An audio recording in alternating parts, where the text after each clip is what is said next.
इसी बात का डर लगातार इजराइल को लग रहा था, इसीलिए वो कहानी बना रहा था कि ट्रंप की हत्या ईरान करना चाहता है। वो यूरोप को डरा रहा था कि देखो ईरान परमाणु बम बनाने वाला है, जबकि 1996 से लगातार पूरे पश्चिमी देशों को इजराइल यही बताता रहा है ईरान को लेकर, लेकिन आज तक ऐसा हुआ नहीं है। फिर भी वो इस बात से डरा हुआ था कि जो आज रात यानी अगले 24 घंटे में ईरान के साथ होने जा रहा है उससे बचा जाए।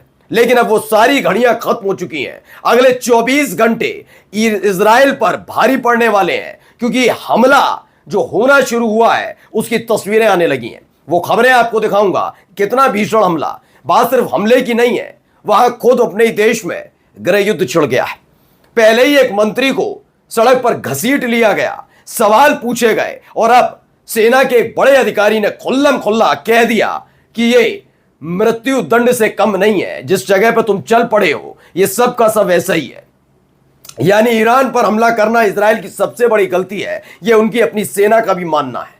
आज आपको दिखाऊंगा, जब खामेनेई साहब सामने आए तो क्लियर कर दिया मैसेज कि अमेरिका कितना ही डराता धमकाता कुछ करता रहे, फर्क पड़ने वाला नहीं है। एक एक चीज आपको दिखाने जा रहा हूं। नमस्कार, मैं हूं प्रज्वल गौतम और आज आपको दिखाऊंगा अगला 24 घंटा क्यों इजराइल पर भारी पड़ने वाला। पहले ये वीडियो देखिए, ये अब तक की भीषण वीडियो बताई जा रही है। देखिए, मतलब इसलिए बता रहा हूं, वैसे तो उससे भी खतरनाक वीडियो आप इजराइल की में देख चुके हैं, लेकिन इंटेंसिटी देखिएगा, धमाके की आवाज देखिए कि सब कुछ खत्म हो जाता है एकाएक। देखिए कैसे धमाका और उसके बाद घर के हालात, नक्शा ही बदल जाता है। यह बताया गया है कि सेंट्रल फिलिस्तीन, ये फिलिस्तीन शब्द का इस्तेमाल करते हैं दरअसल, क्यों? क्योंकि फिलिस्तीन को मान्यता दे रखी है इसलिए। खैर, ये इजराइल की तस्वीर है जहां पर ये ऐसा होता है। अब आइए हरमुज की ये वीडियो देखिए। यह आसमान में जो आप अभी देख रहे हैं ना, इजराइल का सबसे घातक हथियार माना जाता है। इसे हरमुज 900 ड्रोन कहते हैं, जो ईरान के ऊपर उड़ाया था इस मकसद के साथ कि एक बार फिर से कोई जख्म दे दिया जाए। लेकिन हुआ क्या, ये कलामंडी खाने लगा। कलामंडी जानते हैं ना, roll roll roll roll roll roll करके नीचे। इसकी अगली तस्वीर आपको दिखाने जा रहा हूं, देखिए क्या हालत हो गई। इस जमीन पर पड़ा हुआ है।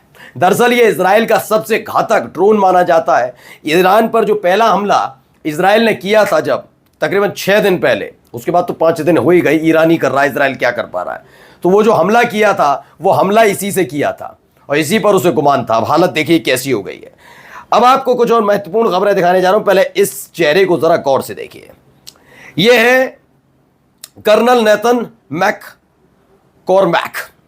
दरअसल इनको इनके पद से हटा दिया गया, कर्नल साहब को। इनकी गलती क्या थी जानते हैं? इन्होंने स्पष्ट शब्दों में बता दिया था कि जो इजराइल है उसने ईरान पर हमला करके गलती की। बस इसी बात से इतने ज्यादा बौखला गए कि इन्हें हटा दिया। अब आप समझिए ये खबर क्यों जरूरी हो गई है, क्योंकि गृह युद्ध इजराइल के अंदर होने जा रहा है। ये पहले से बेंजामिन नेतन्याहू को पता था कि गजा जैसे छोटे से इलाके को हम जीत नहीं पाए, उसको लेकर पहले से ही उनके अपने लोगों में नाराजगी है। वो बार बार कह रहे हैं कि हमारे लोग हमास के कब्जे में उन्हें छुड़वाइए। इजराइल बेंजामिन नेतन्याहू कुछ नहीं कर रहे थे, कुछ भी नहीं करना।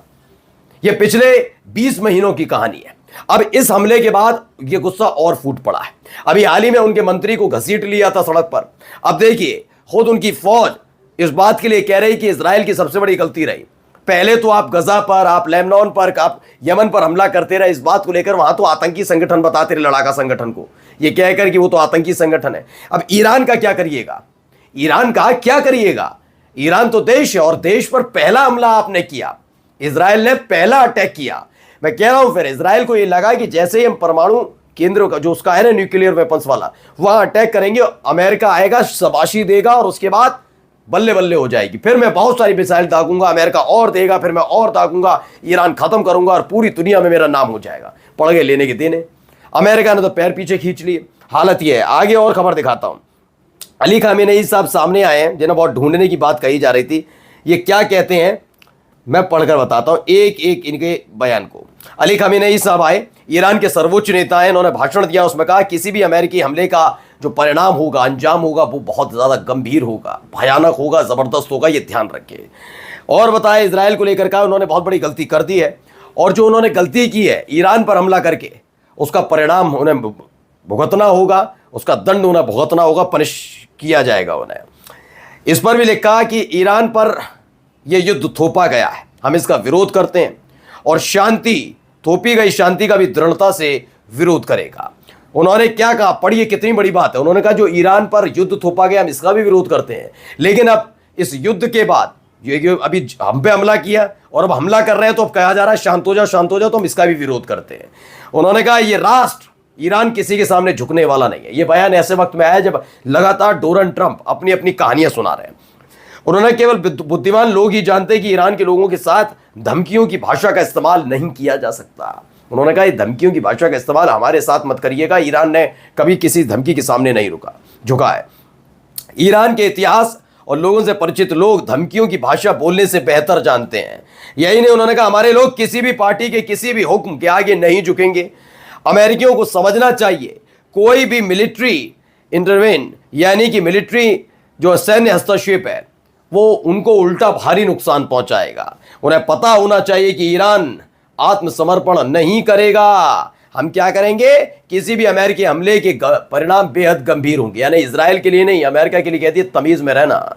युद्ध का जवाब युद्ध से, बमबारी का जवाब बमबारी से और हमले का जवाब हमले से दिया जाएगा। यह खामेनेई साहब का जैसे ही बयान आया उसके बाद ताबड़तोड़ हमले और शुरू हो गए। अब देखिए ये जो मिसाइल आपको दिख रही है इसको लेकर क्या कहा गया है। ईरान क्यों इजराइल कपकपा रहा है, डर रहा है, वो समझिए। ये खुद अमेरिका का मानना है, पढ़िए इसमें लिखा है। अमेरिका और इजराइल का मानना है इस समय ईरान के पास 20 से 50 हजार ऐसी मिसाइल है। एक दो नहीं, 20 से 50 हजार। फिर सुन लीजिएगा ध्यान से, 20 से 50 हजार मिसाइल है। अगर रोजाना वो 100 मिसाइल दागता है 20,000 मिसाइल के हिसाब से, तो कितने दिन युद्ध चलेगा लगाइए। तकरीबन 20 दिन और युद्ध लड़ लेगा। और होगा तो 50 दिन। कैसे इसे जीत पाओगे। यही नहीं, अब आइए रूस ने एक बहुत बड़ी धमकी दे दी है। क्या कहा, रूस ने धमकी देते हुए कह दिया है कि हम, अगर आपने इजराइल को सपोर्ट किया, अमेरिका से कह दिया है, तो बर्दाश्त नहीं होगा। ये खोलकर कह दिया US military support to Israel could severely worsen the situation in West Asia. उन्होंने कहा पश्चिमी एशिया में इसका खासा असर पड़ेगा और स्थिति गंभीर हो जाएगी। ध्यान रखना, कुछ मत करना, गलती से भी कुछ मत करना, मत देना साथ इजराइल का, वरना हालत खराब हो जाएगी। एक एक करके देखिए, वेनेजुएला का भी एक जो है उन्होंने भी क्या कहा। वेनेजुएला के राष्ट्रपति निकोलस मादुरो का ऐतिहासिक आह्वान हुआ। उन्होंने कहा मैं चीन, रूस, तुर्की, खाड़ी सहयोग परिषद, वैश्विक दक्षिणी के देशों और समस्त इस्लामी राष्ट्रों से अपील करता हूं कि वे इस निर्णायक घड़ी में ईरान के साथ मजबूती से खड़े हों, क्योंकि ये सिर्फ ईरान का नहीं, संपूर्ण वैश्विक न्याय और संप्रभुता का सवाल है। उन्होंने कह दिया। यहां पर भी उन्होंने क्या कहा, वेनेजुएला के राष्ट्रपति सही कह रहे हैं। उन्होंने क्या कहा, उन्होंने कहा रूस और चीन ही ईरान और इजराइल की जंग को रुकवा सकते हैं। उन्होंने कहा क्योंकि उनका सम्मान है, विश्वसनीयता है। ट्रंप के पास ताकत है मगर न सम्मान है और न ही विश्वसनीयता। पिछले 24 घंटों के ही उनके बयान को देख लीजिए, पता नहीं चलता बंदा क्या करेगा और चाहता क्या है। यानी अमेरिका की हर जगह थूथू हो रही है डोनाल्ड ट्रंप की वजह से। कोई निर्णायक बात नहीं, कोई अच्छी चीज़ें नहीं, ना कुछ बोलना अच्छा। वहीं इसराइल को फंसा दिया है। सोचिए 50,000 मिसाइल ईरान के पास दाग दी तो बचेगा इसराइल। नमस्कार।